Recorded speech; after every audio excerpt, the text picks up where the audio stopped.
my channel, or welcome back to my channel. My name is Andy, sometimes Mouse, and I talk about books and book-related things, and today I am giving you my March TBR. Now, March is going to be a lot of reading with my eyes, and I'm not super looking forward to that. I don't know how I'm going to balance all of that, but I am looking forward to March's reads, so I think that will at least be a good time. At least. I'll take that, you know? But let's go ahead and talk about my March books.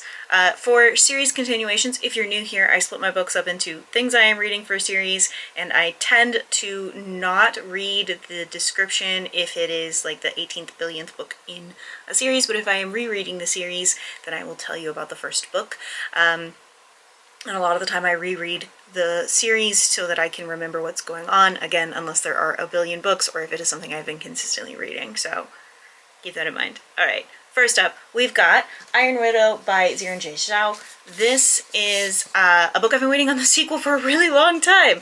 This first book came out in 2021. This is a sci-fi fantasy book about our main character, Zetian. Basically, there's these pilots that turn into robots and they battle these aliens beyond the Great Wall. The females are concubines and co-pilots, and they are expected to become that to sacrifice their lives. Zetian offers herself up as said concubine co-pilot, and really her big plan is to assassinate one of the men. We love her, we support her, right? However, she somehow miraculously emerged from the cockpit unscathed after her first battle, and she is declared Iron Widow, which is the most feared pilot of all, because she should not have been able to do that. Where this book left off really left us on a cliffhanger, so I was really looking forward to reading the next book, and then it took like 3 years for it to come out. I know why it did. That's drama I'm not going to get into. It's interesting, and you can look it up by people who are more educated than me who can talk about it, but it is not I am not educated enough to discuss it.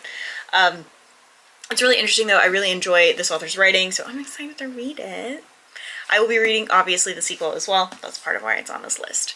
Next up, we have Pyramids by Terry Pratchett. This is the 7th book in the Discworld series. We are starting to get into where things correlate to one another a little bit more of the building out of the little sub-series within Discworld. Being trained by the Assassin's Guild in Ankh-Morpork did not fit Tepic for the task assigned to him by fate. He inherited the throne of the Desert Kingdom of, I'm not even going to try to say that, rather earlier than he expected. His father wasn't too happy about it either, but that was only the beginning of his problems. These books are written from a satirical point of view, especially about like high-end fantasy books. Think like Anne McCaffrey, not Terry Pratchett, Terry Brooks, those kinds of authors. It's kind of a satirical view of those kinds of series, and I've enjoyed them so far. Some of them were not as good as others, but they've been fun for me to read. Next, we have Witch Volume 18 and 19 by Elizabeth Unknown. I am so tired of reading these comics. There are 32, and I'm trying really hard to finish them all.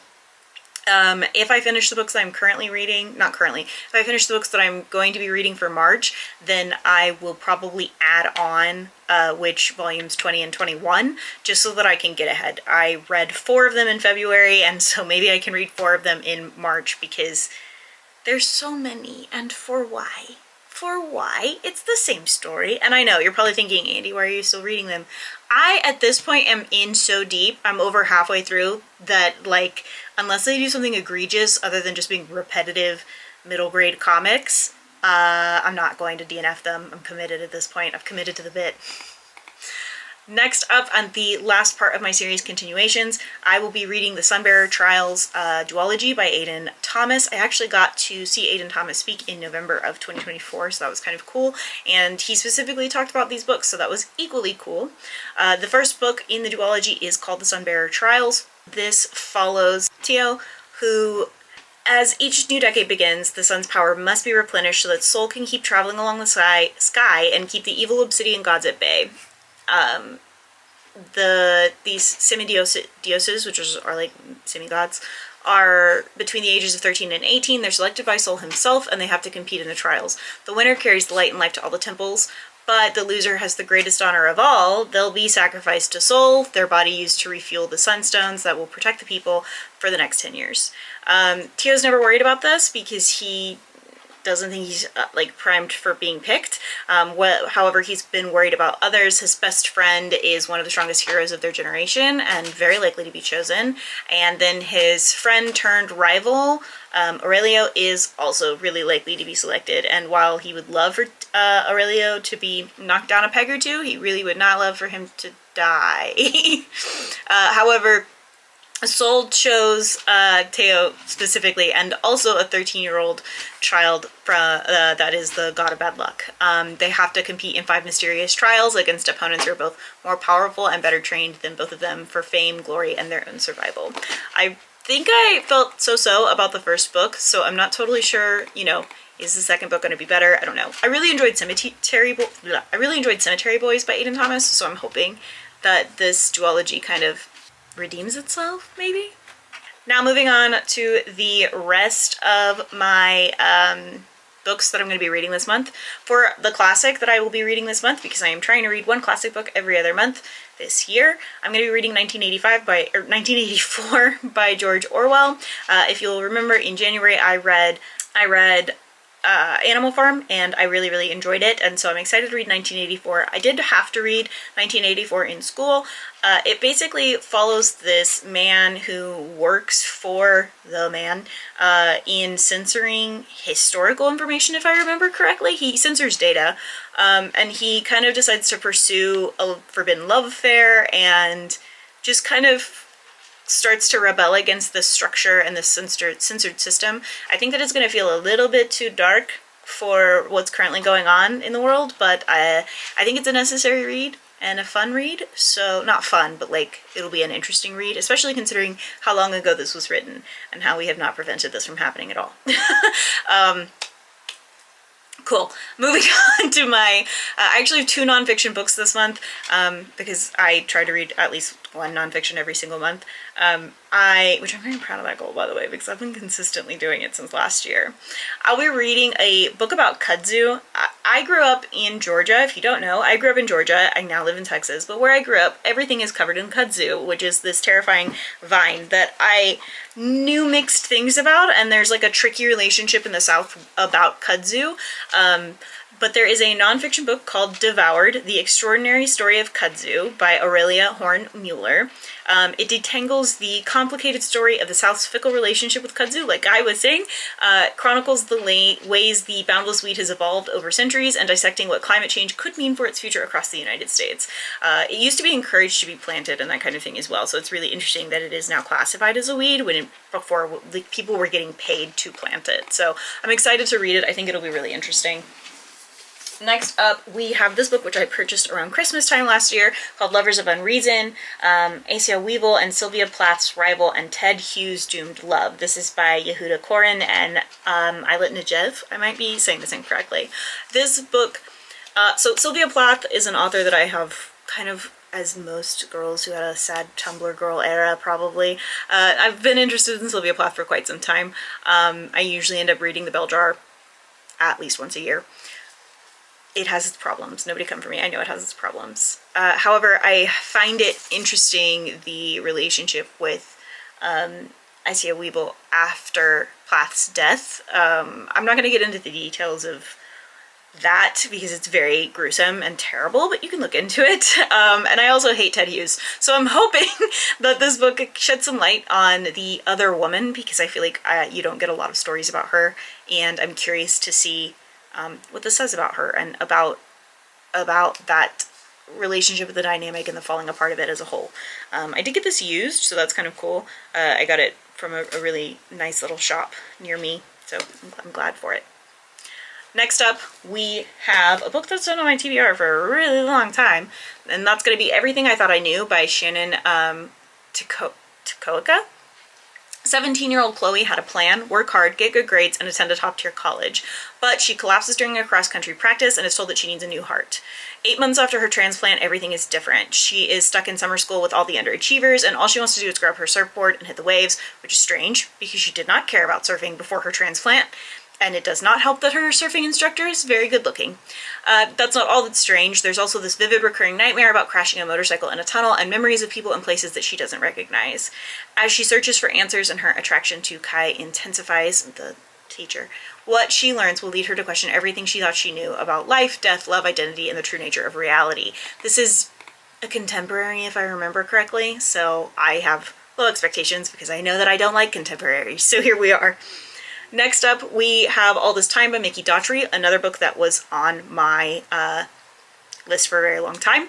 Kyle and Kimberly have been the perfect couple all through high school, but when Kimberly breaks up with him on the night of their graduation party, Kyle's entire world upends, literally. Their car crashes, and when he awakes, he's a brain injury. Kimberly is dead, and no one in his life could possibly understand. Until Marley. Marley is suffering from her own loss, a loss she thinks was her fault, and when their paths cross, Kyle sees in her all the unspoken things he's feeling. As Kyle and Marley work to heal each other's wounds, their feelings for each other grow stronger, but Kyle can't shake the sense that he's headed for another crashing moment that will blow up his life as soon as he started to put it back together. And he's right. What does that mean? What does that mean? What does that mean? I don't know. You know? Next, we have The Heiress, which I'm pretty sure was like one of the last advanced reader copies I was ever given, and I never read it. Cool. The Heiress by Rachel Hawkins. This book is about this estate that is given to this guy that doesn't want it. Like, his mom was North Carolina's richest woman. She's also its most notorious. There's this huge story about how she was kidnapped as a child, whatever, when she adopts a child, and then when she dies, she leaves everything to him, and he doesn't want it. So he just leaves. He says, whatever, goodbye. He rejects his inheritance. 10 years later, he and his wife are summoned to go back to that estate. Cam, the son, is reminded, this is why I fucking hate this place. However, Jules, his wife, is like, something's fishy around here. And we trust our wives when they say things like that. And she's learning about Cam's estranged family, who she's never really met, and she has a lot of questions. She's like, what is going on here? This is very suspicious. This is very weird. And it turns out that, like, Ruby, the mom, the mystery lady as a whole, her plans were always more complicated than they appeared. Was there any truth to the persistent rumors following her disappearance as a girl? What really happened to those 4 husbands who all died under mysterious circumstances? And why did she adopt Cam in the first place? They soon realized that an inheritance can entail far more than what's written in a will, and that the bonds of family stretch beyond the grave. I don't think they do. The holds of family might, but the bonds, I don't know about that. Anyway. Next up, we have Dearest by Jackie Walters. Flora is a new mom enamored of her baby girl Iris, even if she arrived a few weeks early. Why would it be even if? Anyway, with her husband still deployed, Flora navigates the newborn stage alone. Couldn't be me.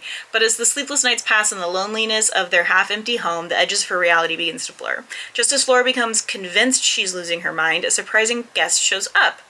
Flora's own mom. She hasn't spoken to her own mother in years, though. So, hello? Why are you here? Can they mend their relationship, or is there more to that than Flora's mother is telling her? As stranger and scarier events unfold, Flora begins to suspect the house is not as empty as she once thought. She must determine, is her hold on reality slipping dangerously away, or is she in fact the only thing standing between a terrifying visitor and her baby? And last on this list, we have Siren Queen by Ning Bao. Ningbo. I like this author's writing most of the time, but sometimes the historicals can be a little boring, so we'll see, but I'm excited about it nonetheless. And that cover, y'all. The cover. Lily Wei, is beautiful, talented, and desperate to be a star. Coming of age in pre-code Hollywood, she knows how dangerous the movie business is and how limited the roles are for a Chinese-American girl from Hungarian Hill, but she doesn't care. She'd rather play a monster than a maid. But in Lily's world, the worst monsters in Hollywood are not the ones on screen. The studios want to own everything from her face to her name to the women she loves, and they run on a system of bargains made in blood and ancient magic powered by the endless sacrifice of unlikely starlets like her. For those who do survive to earn their fame, success comes with a steep price. Lily is willing to do whatever it takes, even if it means becoming the monster herself. That sounds interesting, and I'm excited about it. The books I have for March, I'm very excited about. I think that it's going to be a good reading time, a good ramp up to May, which is where I notoriously read less books because it's my birthday month, so I just don't read as much. A lot of it, again, is with my eyes, so we'll see how much of the reading I actually get done, but overall, I'm very excited. I think that it'll be a good time. And that's it. That's the video. If you are going to read any of these books, if you have read any of these books, please let me know in the comments down below. By the time this video goes up, there's a chance I will have already read some of them, so I might have opinions and we can talk about it a little bit, because I like to talk about books with you guys. If you haven't, that's okay too. But if you enjoyed this video, don't forget to like and subscribe and share. It helps me out a lot, and commenting also helps me out a lot, so thank you to those of you who consistently do that. And if you're new, you can leave a comment. It's helpful. Thanks. With that being said, I post videos every Tuesdays and Thursdays at 10 a.m. Central Standard Time every single week, except for the first full week of the month, because taking breaks is important. So on that note, don't forget to take your meds, drink your water, and do something to take care of yourselves. Okay, thanks, bye.